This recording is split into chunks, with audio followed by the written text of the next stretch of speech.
want to start by introducing our moderator, Ray Wilson. He's the president of Ray Wilson and Associates, consulting in organizational development and operational management. So he's got a real strong sense of how to run organizations effectively. Ray is a trained engineer, and he has a career stretching back to time in the U.S. Army Corps of Engineers. But he currently is the chair of the Hoosier Interfaith Power and Light, and the project leader of a project they have called Using Energy Prudently and Thriving Faith Community Programs. So he's got experience in talking about the community output and the individual participation in energy saving and climate positive practices and programs. He is on the board of Solarize Indiana, and is a great person to kick off this this panel. And so with that, Ray, I want to kick it over to you and put you in charge. Let's have a great discussion today. Thank you. Thank you, Dan. I don't know about all of you out there, but right now I think we all need to take a collective deep breath. At least that's what makes me feel better right now as far as what's going on in our country. Anyway, again, thank you, Dan. And as Dan just said, our topic today is actions speak louder than words, moving from discussions towards solutions, or put another way, you might say, we're going from aspirations and great ideas to results. So back in the day, when I was a serious reader of Science magazine, I remember an article that has stuck with me ever since I read it. The author posited that out of necessity, because of the population growing and our resources diminishing, eventually every child when it's born will be given a number of natural resource units that they could expend over their lifetime. Obviously, that hasn't happened, at least not yet. Modern humans have been on this planet for 200,000 to 300,000 years, and I've walked the planet for about 78 years. And during my brief time, I've personally seen glaciers receding in Alaska and in the Glacier National Park.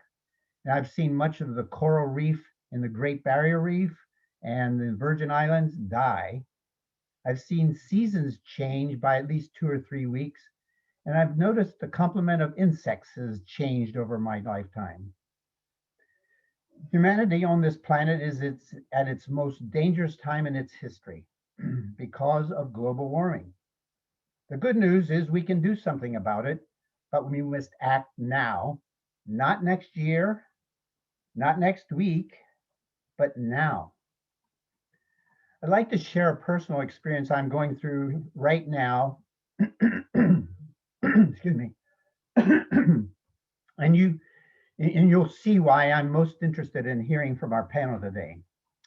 Here in Indianapolis, there's an organization called Indy Green Congregations. It's an affiliate of Hoosier Interfaith Power and Light, which Dan mentioned, that's been working on a project to get congregations to commit to reducing their energy consumption by 25% over the next 3 years, and then to encourage their congregants to do the same. We know it's possible because we've got congregations who've done it. Along the way, we've approached a grant-making organization called the Center for Congregations. After we made what I thought was an excellent pitch to them, the head of the organization looked us straight in the eye and said, "Wow, that sounds great. However, from our perspective, working with congregations in Indiana, you're way ahead of those congregations. And so far, and probably they're going to look at you and say, we're not ready for this." So he was right, as far as I can tell so far. Of course, COVID-19 hasn't helped. So Indy Green is going to be listening with both ears today to see what hints we can get from our panel to help move our project forward at a rapid pace. So let's begin with our first panelist. Her name is Kimberly Wasserman. Kim is the executive director of the Little Little Village Environmental Justice Organization, Alveo, where she has worked since 1998. Kim joined Alveo as an organizer and helped organize community leaders to successfully build a new playground, community gardens, remodel a local school park, and force a local polluter to upgrade their facilities to meet current laws. As executive director of Alveo, she has worked with organizers to reinstate Job Access Bus Line and continue the 10+ year campaign that won the closure of 2 local coal-fired power plants to fight for remediation and redevelopment of the sites. She is chair of the Illinois Commission on Environmental Justice. And in 2013, she was the recipient of the Goldman Prize for North America. However, she says her biggest accomplishment to date is raising 3 community organizers aged 22, 15, and 12. So there you go, Kim, you're on. Thank you so much, Ray. And thank you to all of our panelists and for the opportunity to be here for the Midwest Climate Summit. I'm going to go ahead and drop 2 links into the chat box for folks to check out, because I really want to make sure that I share the resources that we work off of. So as Ray mentioned, I have the privilege and honor of being the executive director at the Little Village Environmental Justice Organization, where I started off as an organizer and moved my way up to executive director. And I think as we start off the conversation around speaking louder than words and moving a discussion towards solution, it's really important to ensure that folks understand that low-income communities of color that are on the front line of climate change, are contributing the least to the climate change, but are getting the impacts of climate change the most. If folks have had a chance to see what's happening currently in Honduras, as they're getting slammed by a tropical storm and getting flooded once again, these are countries that contribute the least, but are being impacted the most. And in the United States, it's communities like Little Village, communities on the Southeast side that are being impacted the most. And it's really important as folks start to think about taking action to know that communities like ours are actually grounded in values and in principles. Our communities have long struggled not just against environmental racism, but struggled against structural racism in general in our communities. And it's really important to know that folks are working from a place of principle and a place of value. And it's important that folks understand what those principles and values are before stepping into community and really understanding what is it that folks believe in and how can I ensure that they speak for themselves. As Ray mentioned, we've worked on 3 or 4 campaigns that have either been over 10 years long or 20 years long. And during that time, it was very clear to us that folks wanted to tell us what we wanted and what we didn't want. The coal power campaign, I think, is a really good example of that. For the longest time, we were told that you don't want the coal power plant to shut down, you just want it cleaned up, and you just don't understand what it is that you're asking for. And for a very long time, we had to fight back against that narrative and ensure that folks understood that, no, we understood what we wanted. We wanted the coal plant shut down. This wasn't a question of technology. This wasn't a question of clean coal. This wasn't a question of moving to a different technology, as I mentioned. This was a question of the fact that 40 people prematurely were dying in our neighborhood every year, and that their lives did not matter. And that really, I think, is an important point to hold up, because our communities are not only principled and grounded, but we also understand the role that structural racism plays in our communities and how decisions to put industry in our communities are laid, and how redlining has led to us to have bad housing situations, right? And how loan predators have caused us to be able to lose our homes. And so it's really important for folks to also understand, in coming into environmental justice communities, in wanting to do this work, it's not just a question of saying we all want clean air, clean land, and clean water. It's also about identifying what are these communities going through and how can we best support them?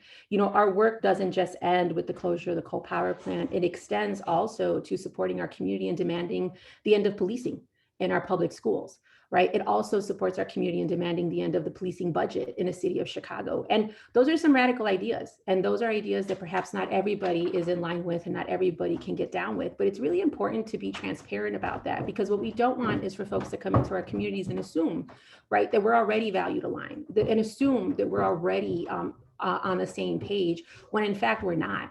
And so just really want to make sure that we lift those things up. And then the third thing I would say is that communities, as I mentioned before, can speak for themselves and know what problems they have in their communities. And what they don't need is for somebody to come in and let them know of those problems again, right? Like, you all have a high pregnancy rate, you all have a high illiteracy rate, right? You all have the second worst air pollution in the state of Illinois. Well, we know that, and we live through that every day, right? What we need are folks who want to come in and listen to the solutions that we're lifting up and push those to be policies and push those to be the technologies that folks want to see. A lot of times we've had folks come into our neighborhoods and explain to us, well, if you just count your carbon footprint, or if you just do offsets. And it's really important for us to explain to folks that as environmental justice communities, we don't believe in market-based solutions. We don't believe in the commodification of our natural resources, because that's part of structural racism. That's part of the commodification of our common goods. And that's something that we don't support. But we do want to see, right, with the closure of our coal power plant, is conversion to solar, right? We do know that we can do 14 megawatts of solar on the former coal power plant. So why can't that be part of the discussion? Right now, our coal power plant is being redesigned into a 1 million square foot warehouse for Target. Which means that as our community suffered from coal pollution, we will now be suffering from diesel pollution. And the city looks at us and says, well, these are, this is growth. This is economic growth. You're going to get jobs out of this, right? Like this, your neighborhood will continue to thrive. But the fact of the matter is warehouse jobs are horrid, right? They're temporary based. Truck driving jobs are non-unionized and they don't offer health insurance. And so these are folks who are now going to be on the front line of air pollution again, with no safety net for them to fall back on, right? And when the city says that these are the types of jobs and developments that your community wants, what they're saying is you all have an exploitive workforce. And these are the best kinds of jobs we think we can give you. Whereas our community, after shutting down the coal power plant, really wanted to look at urban agriculture, wanted to do indoor growing, wanted to do a food-based economy, and actually wanted to reuse the coal power plant to do that type of work along with solar training. And what we were told was, unless you have the funding for that, that's not going to happen. And so now we literally have a 1 million square foot warehouse that's about to be finished being built. And so again, it's really important for us to ensure that as folks think about getting into communities and working with them, to understand and to check yourself, check your privilege, and ensure that this is the right space for you. Listen to what communities on the ground are saying. And if those are things that you can support, then have at it. But this work is hard and it's incredibly daunting. And it's incredibly exhausting because, to Ray's point, the world is literally dying at our hands. And some folks are choosing to say, well, that's not on me. Some folks are choosing to say, we're going to get our way out of this through technology. And some folks are saying, no, we need to listen to communities on the ground who are at the front lines of this and take their leadership. And I don't think there's a better example, quite honestly, than this election, right? There's a lot of folks who want to say that we barely won. And it was because of the left. I apologize. There's construction happening behind my house that I have no control over. So my apologies. And some folks are saying, that had folks on the left voted properly, we wouldn't be in this situation. But I really want to lift up the fact that there were some major victories won by organizers, Black, Brown, and Indigenous in these cities and in these states. You know, Arizona, the Latino vote brought it out. In Georgia, the Black vote brought it out. And in Florida, major victories around just minimum wage of $15 for folks. And so it's really important to ensure that we are not sidelining the amazing work of these communities of color that are literally seeing structural racism happening and being uncovered truthfully in this country, and are fighting back to say, we are not going to let this happen.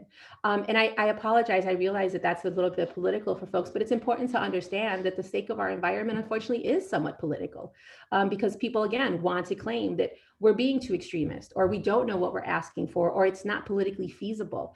I was told for 12 years it was not politically feasible to shut down the coal power plant, and we shut it down. We were told for 20 years it was unpolitically feasible to get a park, and we converted the largest brownfield to a park in the United States.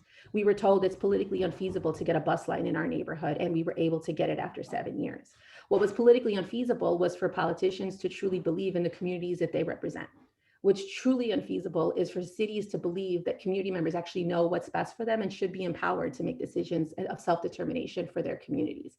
And so I lift that up because these are not easy fights, folks. They're going to be exhausting. They're going to test your limits, and they're going to cause you to have to question what you believe in and what you fight for. And I say that because it's truly important for folks to check themselves before coming into our communities or before relegating to us what they think the solutions need to be. Folks have been in this fight for decades, and will continue this fight with this administration or any other. And so I hope that folks can take from the links that I shared and can take from this small presentation that help is needed and help is wanted, but it needs to come in a way that's tailored and in a way that supports community and centers those most marginalized by climate change. Thank you very much for the opportunity. Kim, thank you very much. I have some questions, but I'm going to hold them till later. Absolutely. Okay. Our next panelist is Barbara Buffalo. She's a sustainability manager for the city of Columbia, Missouri, where she manages the implementation of their climate action and adaptation plan. She also serves in a leadership capacity for the Urban Sustainability Directors Network. It's a peer network of local government sustainability officials across the United States and Canada, dedicated to creating a healthier environment, economic prosperity, and increased social equity. Barbara also, just incidentally, serves on the Midwest Climate Summit Steering Committee and Climate Action Subcommittee. Barbara, you're on. Thanks, Ray. And Kim, thank you for starting us off with the very important of lifting up the voice of what's important and hearing from all of our stakeholders. And by that, I mean beings, humans, everybody that we know we need to involve in this. Well, thanks guys for having me here. As Ray mentioned, I help lead the project development and the implementation of our city's climate action and adaptation plan. And I get to say that knowing that actually there's a team of us, right? There's a team of internal staff, community members, and others that are working on this really important work in central Missouri.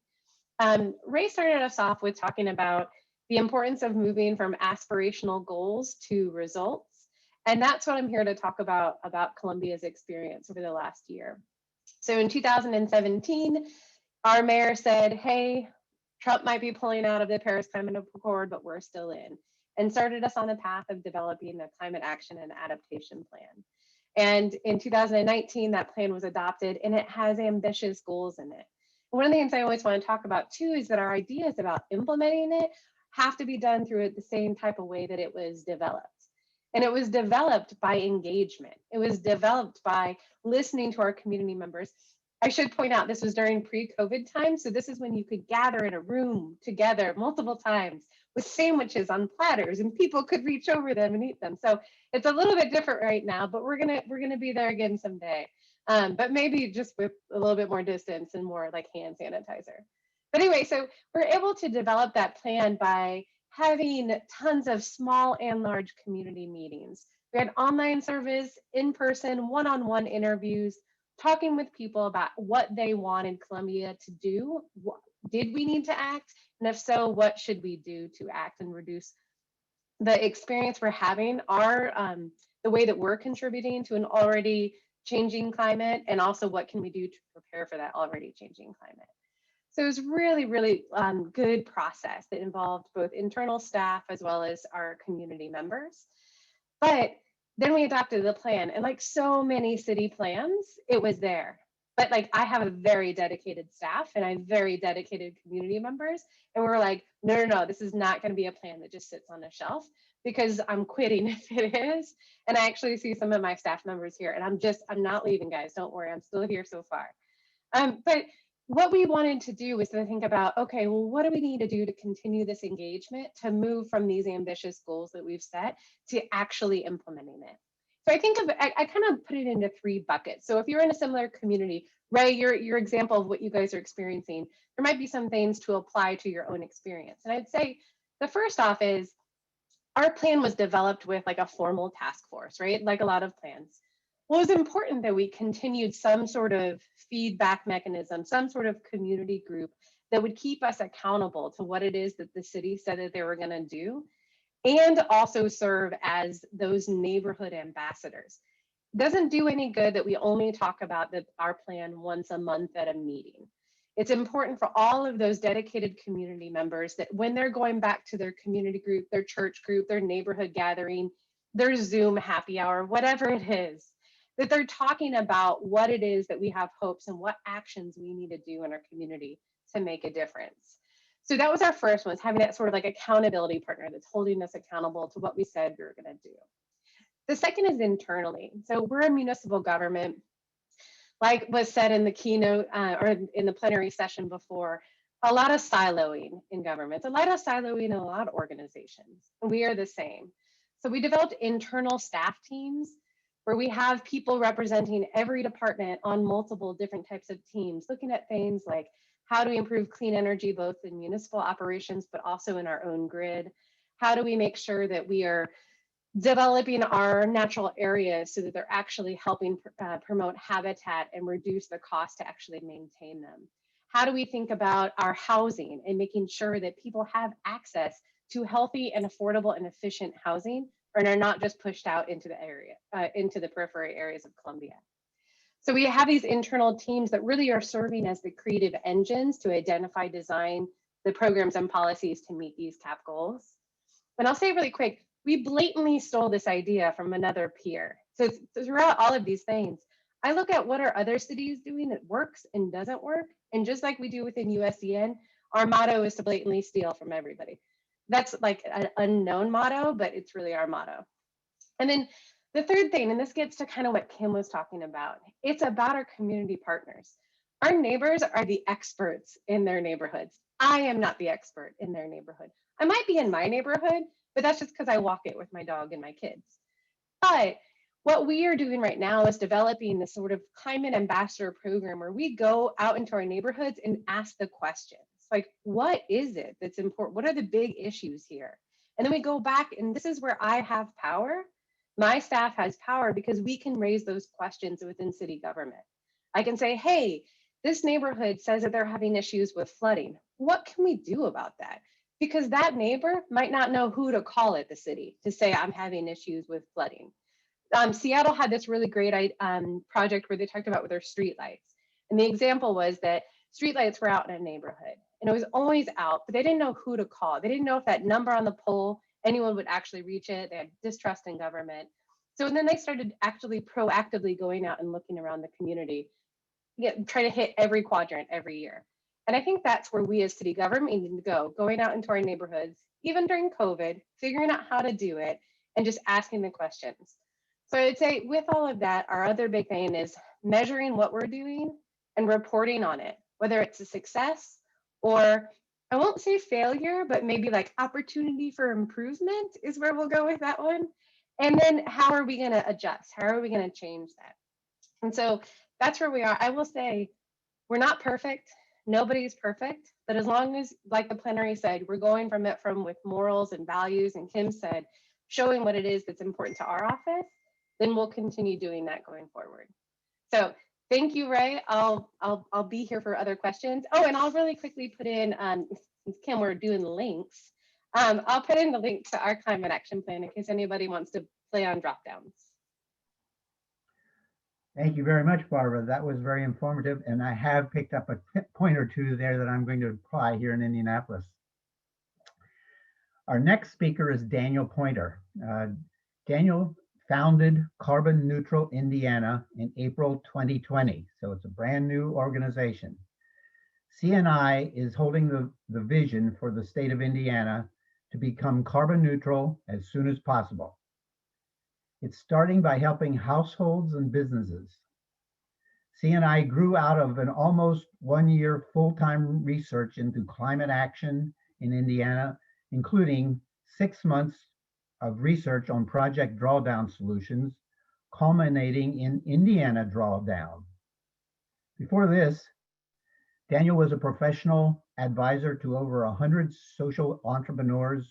He was named Young Innovator by the MacArthur Foundation and was invited to speak at over 20 academic institutions throughout North America. And a fun fact, Danielle proposed to his fiancée in the middle of what may be the largest act of nonviolent civil disobedience in London's history just this past summer. And while we were getting ready, he was displaying his shiny ring.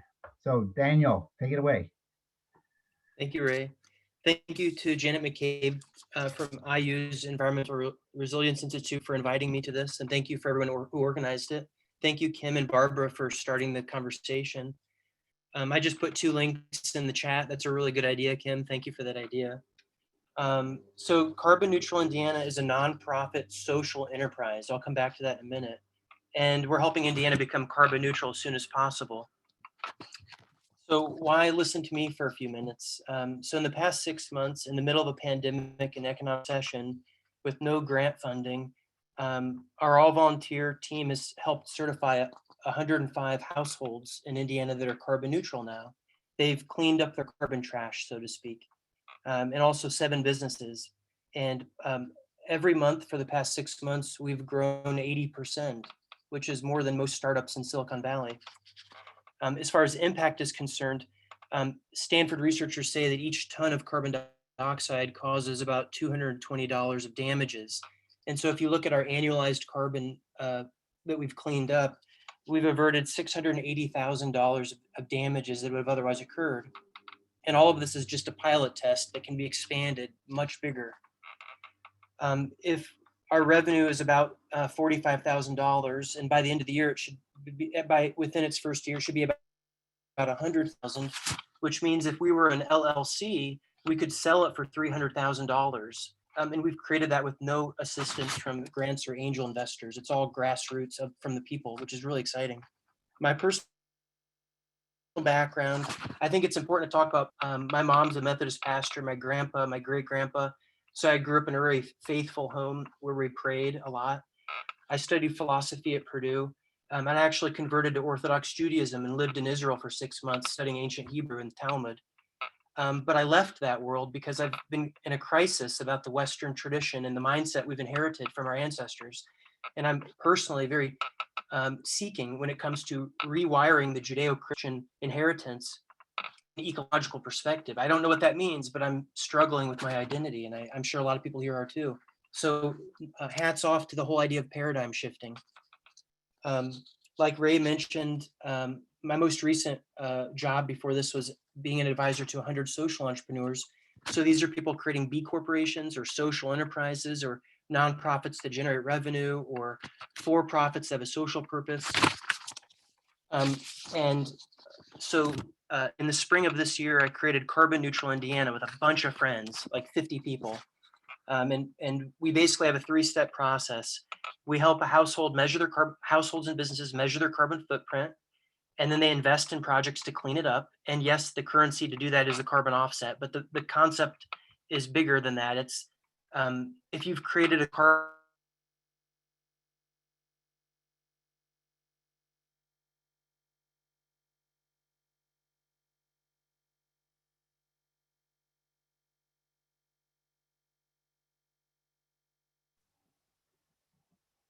Well, we're hoping Daniel will come back to us soon.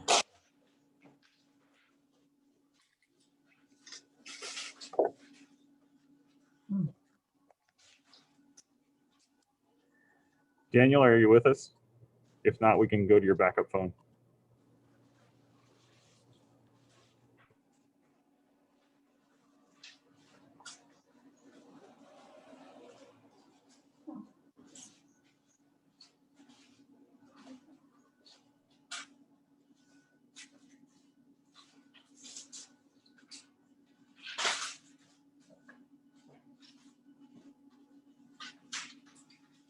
Tell you what, why don't we go on to our next speaker, and maybe Daniel can catch up with us when he gets back on. So our next speaker is Karen Kendrick Hands. Karen is a member of the Rotary Club of Madison, Wisconsin since 2012, helped to form the Environmental Sustainability Rotary Action Group, ESRAG, to synthesize her passions for Rotary service and mitigating climate change and providing a way for like-minded Rotarians to collaborate. She's served as ESRAG's chair, director of communications, and is currently the director of projects. She was the first ever observer delegate sent by Rotary to Rotary International to the UNFCCC climate talks and attending COP24 in Katowice, Poland in December 2018. In February 2020, Karen presented to the Rotary Foundation's Environmental Issue Task Force on behalf of SRAG. Rotary International's directors and the trustees of the Rotary Foundation accepted the task force report unanimously and have created a 7th area of focus, supporting the environment. Previously, Karen supported the environment as a public interest environmental attorney and had a role in slowing and canceling highway expansion projects and shutting down coal-fired power plant in Detroit. And right now, she and her husband are building a carbon neutral home and working to restore prairie and savanna habitat on 80 acres in southwest Wisconsin. So Karen, you're on. Hi, thank you. And my gratitude for all the organizers of the Midwest Climate Summit, Bloomberg Philanthropies, and everyone who's put so much effort into this wonderful opportunity to learn how to move forward with climate solutions. And I'm especially pleased to be here today to introduce folks or reintroduce folks to the work of Rotary International, SRAG, and your local Rotary clubs. So as I said at one of our prep meetings, Rotary never sleeps. Professor Wildcat set me up beautifully by talking about the importance of relationships, because Rotary International, whether at its upper management level or in its 36,000 individual clubs, is all about relationships, networking. That's the essence of the power and magic of Rotary. Maybe you had a parent or a grandparent who was a Rotarian. Maybe each of you could remember a playground or a food pantry or a disaster relief truck, or maybe an electric vehicle charging station where you've seen the Rotary logo. Well, there are 1.2 million Rotarians and 36,000 clubs and 200,000 Rotaractors, which is our younger membership university and community-based groups in nearly 11,000 clubs. Maybe you were in an Interact program in high school, or you were one of the youth exchange students, like I had the honor to be back in 1967. Rotary is known for its campaign to eradicate polio, and it's an example of the good work you can do when you leverage a network like Rotary. From working from 140 countries where polio was endemic in the late 80s, we're down to 2 countries. From over 300,000 cases of this crippling disease down to a couple of dozen. Rotary does its work in 6 areas of focus. That's where our foundation funds grants, and clubs individually do projects in these areas, whether it's maternal and child health, disease presentation and treatment, bringing clean drinking water and sanitation and hygiene to folks around the world, peace and conflict resolution, basic literacy and education, or community economic development. And now, thanks to the support and hard work of the folks in SRAG, we are now supporting the environment as well. And the work in these 7 areas of focus are supported by Rotary action groups. I, from SRAG, which I had the honor to co-found, is just one of 25. In addition to supporting projects and awareness throughout Rotary International, we help Rotary and Rotarians to look through the lens of environmental sustainability to assess all of its operations, programs, and projects, a big aspiration. And we love to connect with other NGOs to create and community organizations to create effective partnerships. Rotarians are business owners, community leaders, and we enjoy pretty favorable press around the world. That might be because our activities are guided by the 4-way test. And you may have heard of this before. Is it the truth? Is it fair to all concerned? Will it build goodwill and better friendships? Will it be beneficial to all concerned? One of the most effective uses of that was my climate hero, Catherine Hayhoe, preparing for a Rotary meeting in Texas. And she saw the 4-way test on the banner and reshuffled her slide deck to say to apply to climate change, and concluded that if Rotarians are going to do service above self, climate change is where we need to be serving. But Rotarians prefer to work through projects. We're a bit policy adverse. We see ourselves as people of action, passion, energy, and vision. And I believe we excel at leveraging local, regional, and global networks to do the good work we do. Every Rotarian is challenged to be informed and engaged, but our clubs are not allowed to be political. That constraint can be either a sword or a shield. Since recent Rotary International presidents since 2017 have championed Rotary returning to its environmental engagement that we did so well in the 1990s. And our current president, Holger Knock from Germany, has recently declared that climate change is not political, but a fact. And Rotarians have a role in speaking up and acting about it, applying our four-way test to it. Now, Rotary's not top down, it's club up. So that doesn't mean that every Rotary club is going to get in line. But part of being informed and engaged is that Rotary clubs need speakers. Every Rotary club needs a speaker every week. And with the power of Zoom, you can present at a Rotary club any place around the world. I do it often. And this is an opportunity for any local community group to get in front of the perfect forum of community leaders and action folks. So yes, Rotarians have been planting trees and cleaning up litter for years, but with our new area of focus for supporting the environment, SRAG is guiding Rotarians to do more. To address biodiversity, we've been spearheading not just that lone tree in the municipal park Memorial Grove, but strategic planning to protect pollinators and watersheds, a promotion of the circular economy so we don't just pick up plastic along the riverbank, but we are looking to meet the plastic problem upstream with solutions. As part of the circular economy, we're taking a close look at the food cycle from sustainable agriculture to reducing food waste from farm to market, as well as in the school lunchroom, and making sure that we compost rather than landfill at the end. And especially SRAG is helping Rotary clubs to look at climate solutions that also come with other co-benefits.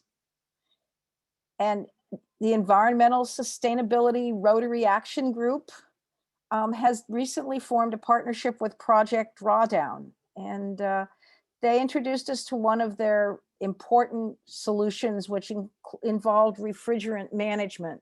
Why? Because a pound of CFCs, that old ferrofreon, 1 pound, has a global warming potential of 10,000 pounds of carbon dioxide. So helping gather it and destroy it creates carbon offsets. They're not the total solution to what we need to be doing, but if you're looking for a carbon offset, one that is immediate, permanent, and verifiable has a lot to offer. So through Drawdown, we met the folks at Tradewater who collect and destroy this, and they'd run into a hitch because COVID had disrupted their collection efforts. So they came to Rotary, and we have put together drop-off sites in 60 US cities through SRAG to help implement this solution. So I would encourage you to go beyond the usual suspects in the environmental community. A Rotary club can often convene the players, the stakeholders and gatekeepers, and in a couple of phone calls, bring resources together that'll help get a project launched. So Rotary has a way of opening opportunities. We've amassed a lot of social capital in the good works we've been doing. Rotary needs good community partners to support the environment. And we look to community entities to benefit from a connection with Rotary, SRAG, and your local club. Let the synergy begin. Thank you, Karen. That is a big, big picture. You're covering the whole world. That's great. But locally. Yes, that's right. I think I understand that Daniel is back with us. So Daniel, if you're here, come on live. Hi, can you hear me? Yes. My mom has COVID and pneumonia in the hospital, so I'm staying at a hotel. So the internet's spotty.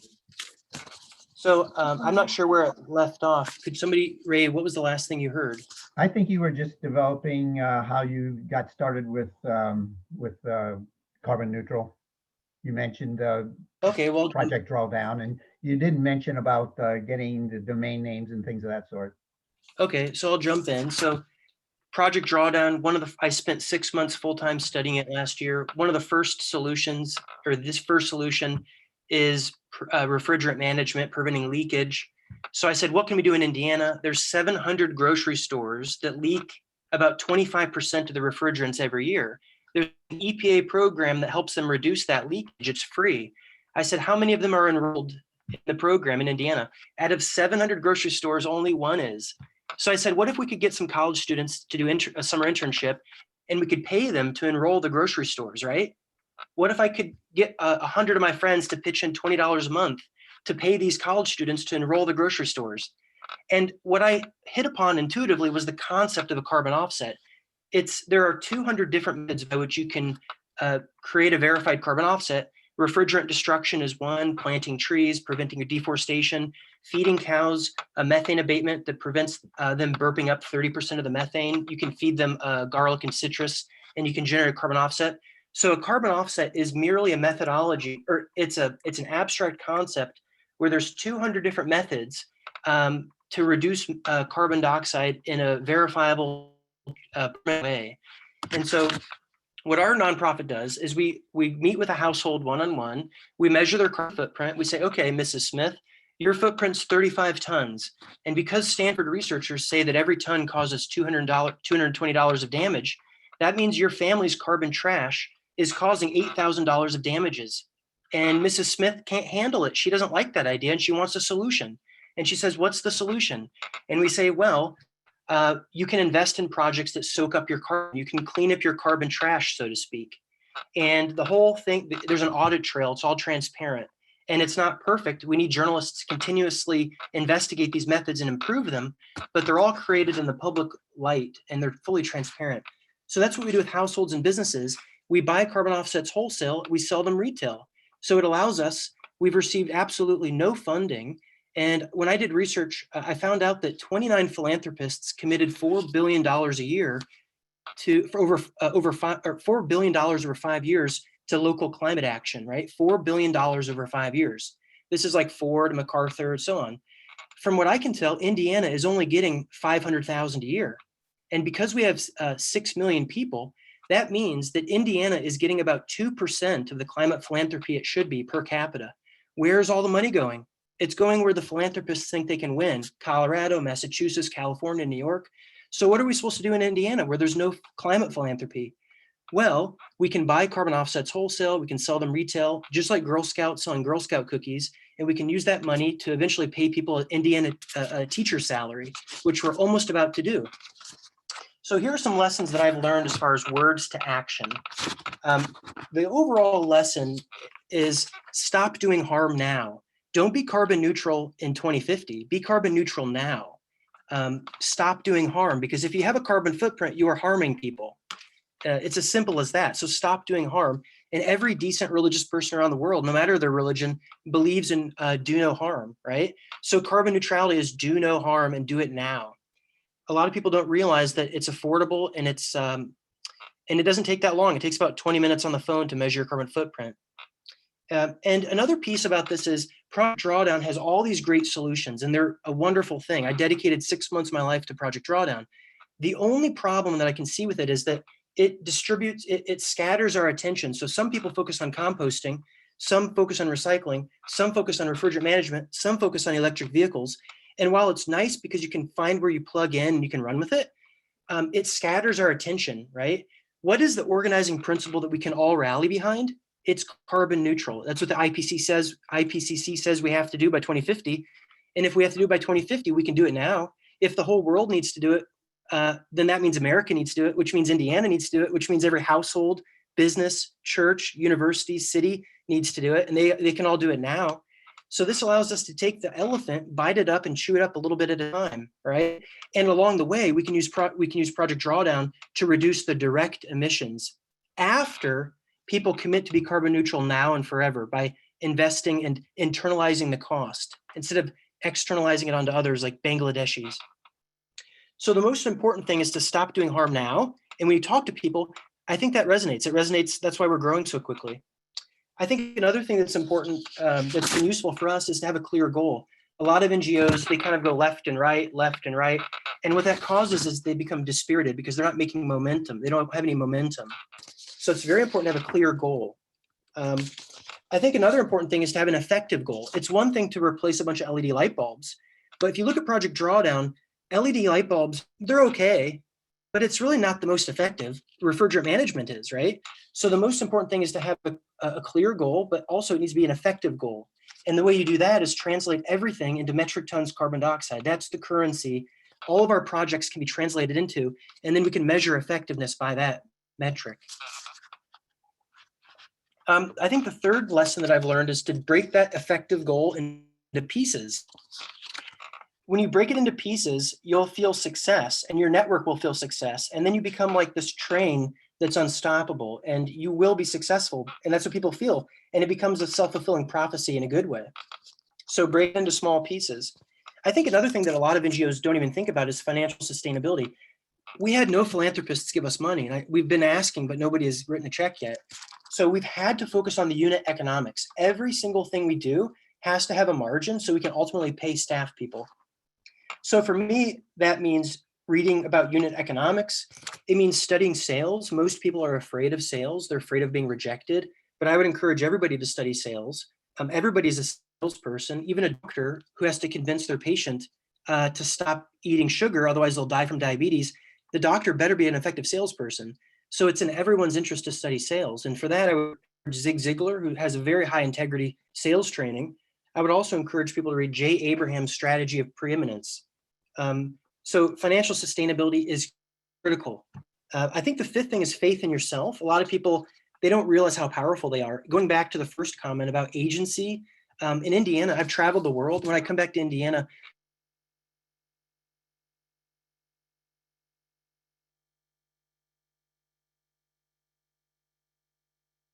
work.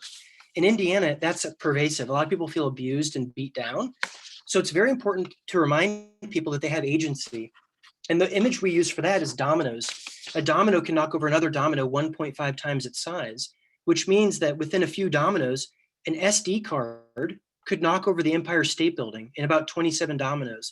And I hired a woodworker to make dominoes for me, and I lug them around all over Indiana, and I show them this demonstration that faith of a mustard seed can move a mountain, so to speak. And I think another two last lessons that I've learned is I don't know if it's good.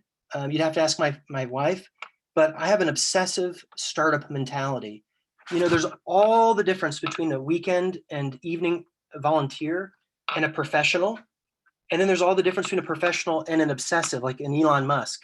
It's a totally different thing. And especially when you're trying to get something catalyzed that doesn't exist, that obsessive Elon Musk startup mentality, I think it can't be replaced. And then the last thing is skin in the game. I think that my last three salaries as a software engineer averaged about $150,000 a year. Last month, I put 11 months full-time into climate action, and this year, part-time, 10 months total. So the opportunity cost of doing climate is $200,000 to me. And I'm not a wealthy man. So the skin in the game. Now, when I tell that story to people, then they're like, oh my God, of course I can clean up my carbon trash. You know what I mean? And the $200,000 that I've lost isn't a big deal. Bangladesh is going to be gone. You know what I mean?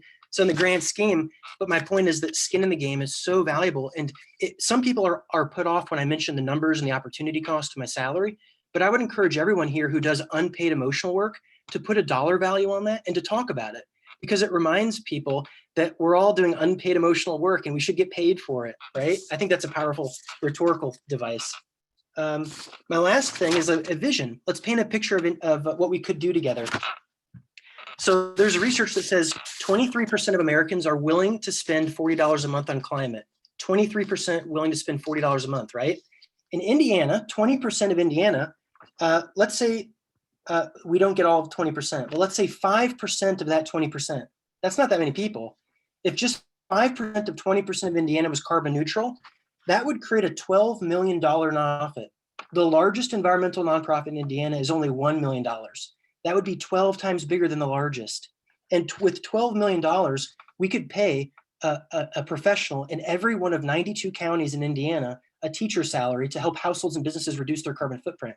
And that's just 5% of 20% in Indiana. And whatever we've done in Indiana, it can be replicated all over the place. And for sure, carbon offsets are not the solution. We need policy and everything. But in the meantime, we don't have to wait for a price on carbon. So I try to cram a ton of stuff. Thank you, Daniel. I can tell you're kind of excited about this idea. Let me ask you one more quick question. How do you recruit college kids? And keep it like 1 minute answer, please.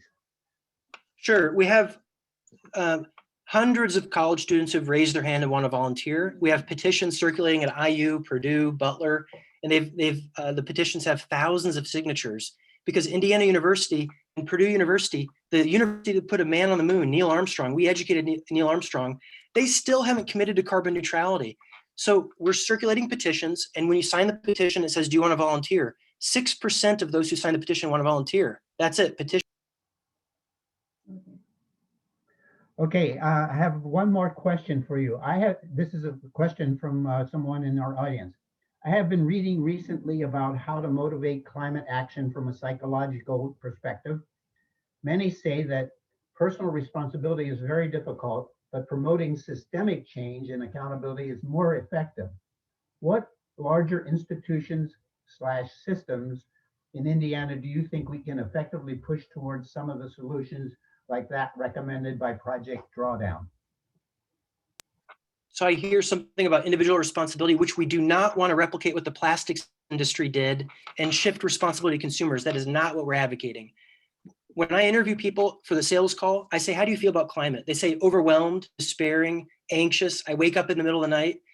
And then after they become carbon neutral, I say, how do you feel? They say, I feel a renewed sense of hope. I feel like I'm plugged into people solving something. I feel a sense of optimism. Like I've heard that like over 100 times, right? And so it's not either or. It's not systems change or individual responsibility. It's both. We were invited to speak at Senator Braun's house. He's one of the two senators in Indiana. And I didn't have time to go into our climate legislation at the state level. But as far as Project Drawdown, I worked on Indiana Drawdown for 6 months. There's no one group. There's a group called REAMP, and it's the entire Midwest. Hundreds of nonprofits came together and did systems thinking. Indiana wasn't included. I don't know why. But if you're interested, look at Pierre Omidyar, look at systems thinking, look at REAMP, and Indiana needs to join REAMP. Thank you, Daniel. Okay, I have a question for Karen. What are the areas you see most local communities rallying around, committing to in consideration of environmental sustainability? Wow. Every Rotary Club has its own flavor. And so what speaks to one Rotary Club, maybe not to another. In 2017, President Risley said, every Rotary Club needs to plant a tree for every one of their members, and that would have been 1.2 million trees. Now, that's a lot of trees, or it's the number of trees we cut down in a single day globally. But the Rotarians stepped up and delivered what we could measure for 4 times that goal. So Rotarians like to plant trees. Our work at SREG is to help them be more strategic about what they plant and where, and leverage as much ecosystem benefit from that as we can. So tree planting is a big thing. Some Rotary clubs are really into community gardens and composting. Some like to do outreach programs with schools. The Rotary Club in Northfield, Minnesota, which is in another academic community with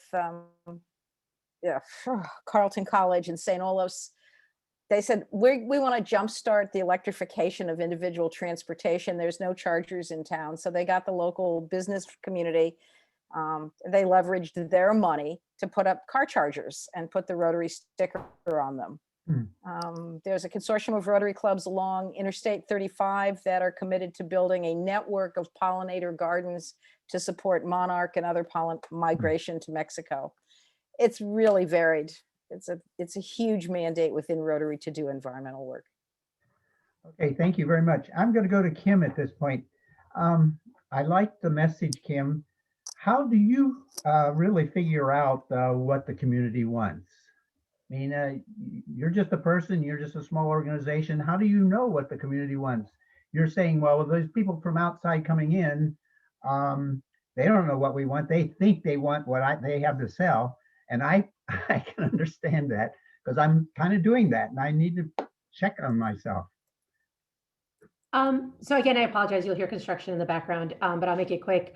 For the first 3 years of our organization, and then historically, we spent our time going door to door in our community, visiting every single resident in our neighborhood and asking them, what do they see as the problems in the neighborhood and how do they foresee fixing them?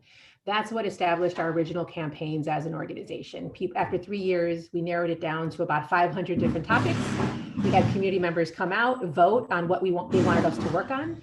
And we picked clean air, we picked more parks, we picked better transportation, and we picked getting rid of rats. I'm happy to say we were able to make progress on 3.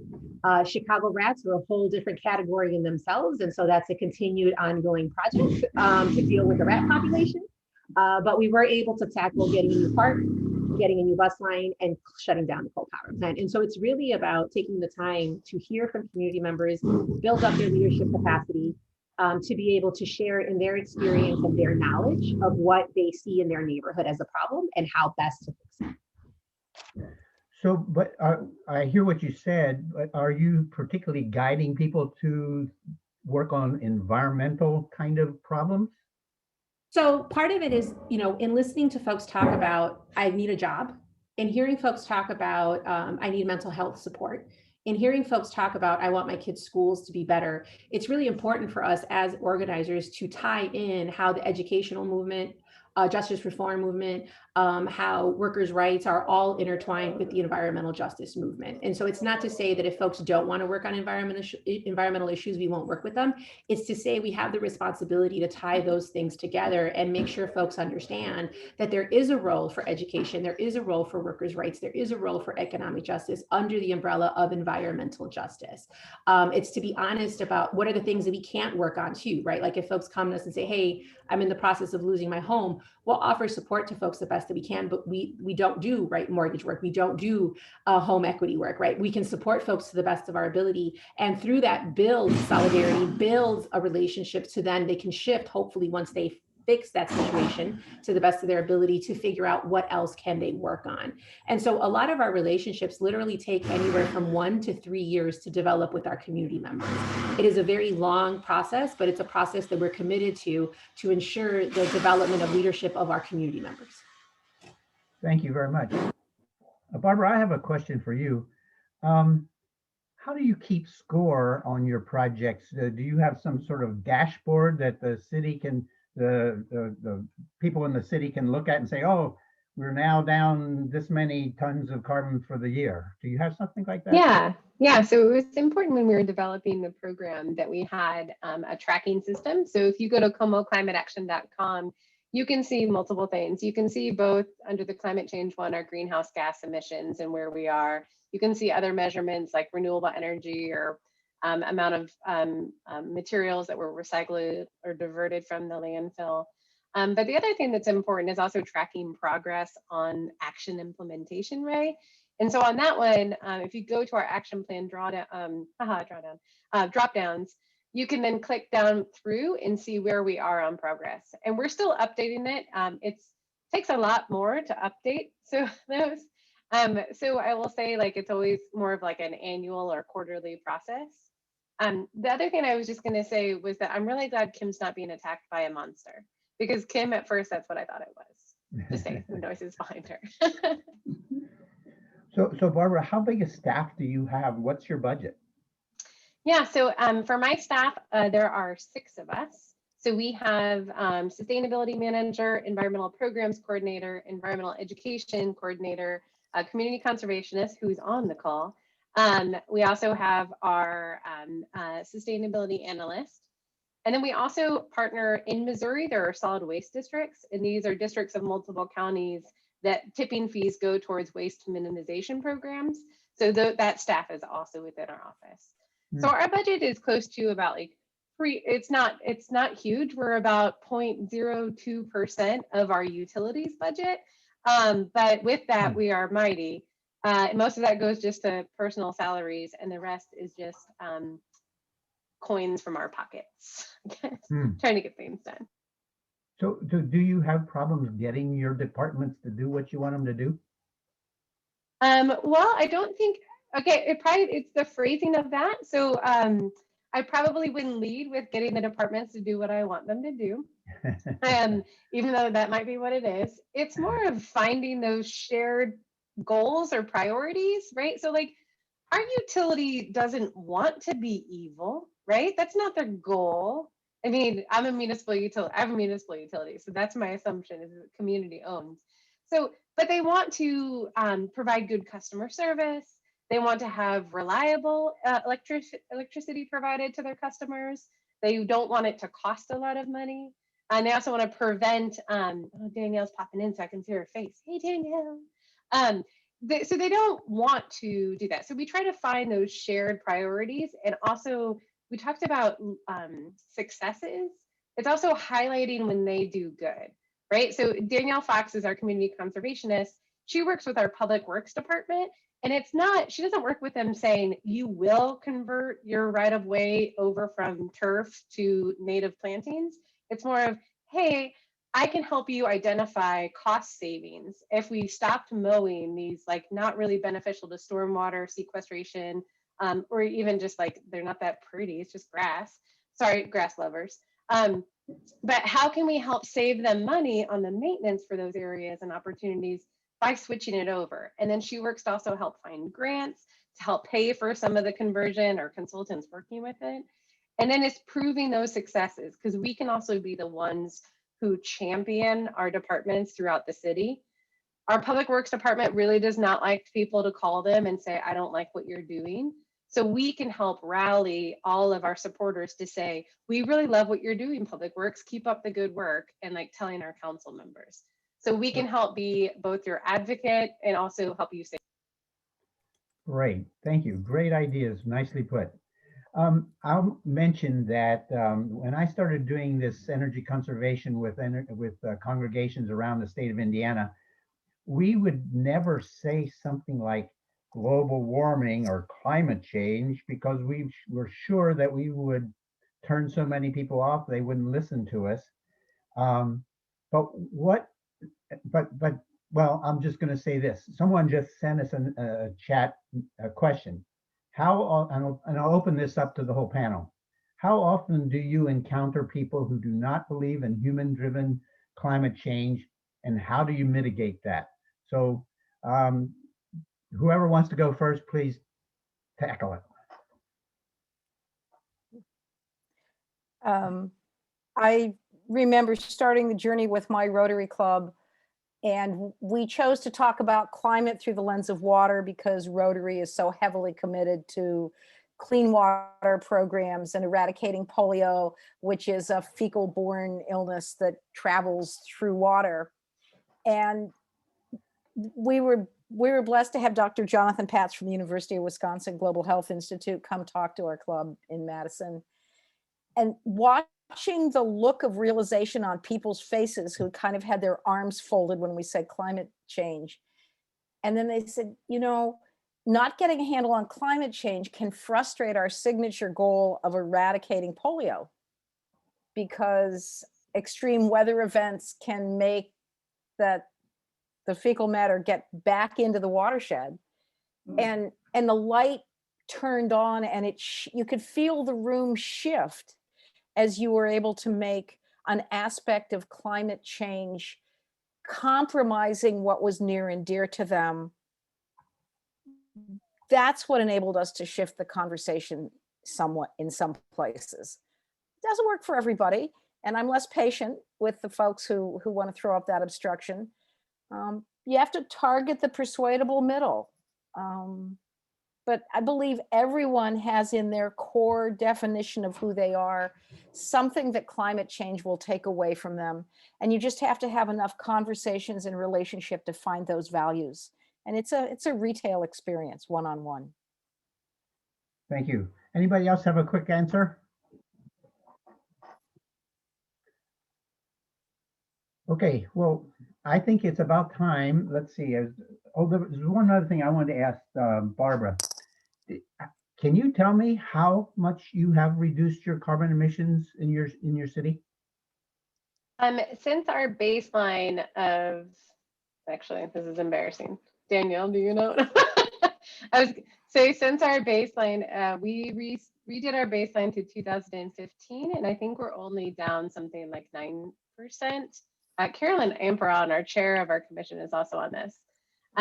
One of the things that I'll say, I have two responses. One is that not enough, I guess, right? Not enough, not based on where we need to be. Our hope is that we'll see a lot faster now that we're seeing a lot different, like of where our energy stream is coming from and what we're seeing transportation systems coming. The other thing I was going to say to the last response is, in addition to Karen's example, one of the other things is to call attention to some of the events that are happening more frequently, but it's really about knowing your audience. So for Karen, like similar to yours in Missouri, we can talk at it from an agricultural perspective and talk about the changing agriculture economy and when our planting season is actually starting and where their profit is happening and where they're losing a lot of, where they're maybe losing some of their traditional funding. So I think that's where we can, it's about knowing who your audience is when you come about potential climate deniers. Good, thank you. I was particularly interested in the how your carbon emissions have been reduced. Here in Indianapolis, the goal is to reduce it by 20% by 2025, and I'm not seeing how that's going to happen unless something starts moving really fast. I think if we close down our last coal-fired power plant that's supplying Indianapolis, that's going to be a big chunk. But we've got a lot of work to do. Thank you, I have Carolyn. one more question here. Have any of the speakers run into barriers regarding internet access as far as continuing work on COVID, during COVID? Anybody have any secrets there quickly? Yeah, I can chime in.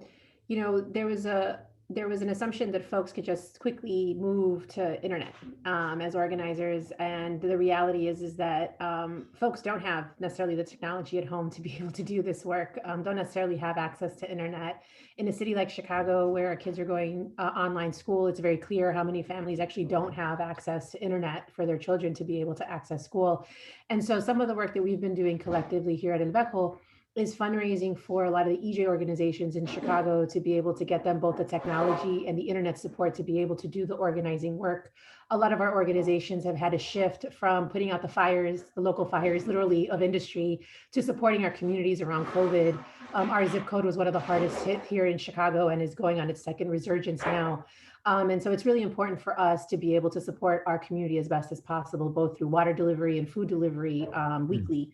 And so what we're doing is fundraising both to help our organizers get the technology that they need to be able to work from home, but also to be able to support the mutual aid response that folks are coordinating within their respective communities. And so I think it was a huge wake-up call for a lot of the bigger organizations to understand that not everybody can quickly shift to remote work, and that the assumption that folks have access to technology in their homes was very, very clear. So there is work being done currently to help folks fundraise to be able to overcome that challenge. Thank you very much, Kim. And I think we've gotten to the hour that we should probably draw a close to this. So thank you, Kim, Barbara, Daniel, and Karen for your preparation time and your time on this Zoom call. I really appreciate it. Dan, thank you very much for getting us all together and all the work that you put into getting us together. And thank you very much to the audience for your participation today. I think it's clear we have our work cut out for ourselves. If we're going to reduce our greenhouse gas emissions by at least 50% by 2030, we need to get busy. Anytime I think about this, I think of what my parents did when I was a little baby in World War II. In 3 years, what they were able to do was remarkable. And there's no doubt in my mind that if we decide to do it, we have 10 years to accomplish something as big as that, and we can do it. We have the technology, we have the capability. All we need is the commitment. So let's put what we learned today to work, and let's get started on making it happen. I'm going to turn it back to you, Dan. Thank you very much, Ray, and thank you to everybody who served on the panel. These were really valuable insights, and hopefully they'll carry forward for each of us in the way that we tackle this professionally, the way we tackle this personally. There certainly is a lot of work to be done, and no matter what the positive signs are that we're getting every single day, there's just so much more work to do. We're almost at the end of the hour. Thank you for everybody, for tuning in. I also want to offer thanks to the team that put this together. The outreach and engagement track has been really enlightening for me. I want to thank Mary Rankin, Janet McCabe for running the show. It's been a lot of work. Marcia McIntyre at WashU has run this whole thing. But today we have special thanks for Luke Velasquez and for Braden Hens and Chad Henry. They ran the technology of putting this thing together and helped us marshal the questions. 2 weeks from today is the final session of the Midwest Climate Summit. And we'll see where we go from there. But I encourage you all to come back in 2 weeks' time to participate in that final session and help us figure out what to do next with this important collection of thinkers and activists and a knowledge base in the Midwest that really needs to coalesce around this important work. And so with that, we reach the top of the hour and give you the rest of this fine day to celebrate how you will, to work how you can, and to come back together as soon as possible to finish this job and move us in the right direction. Thank you, everybody.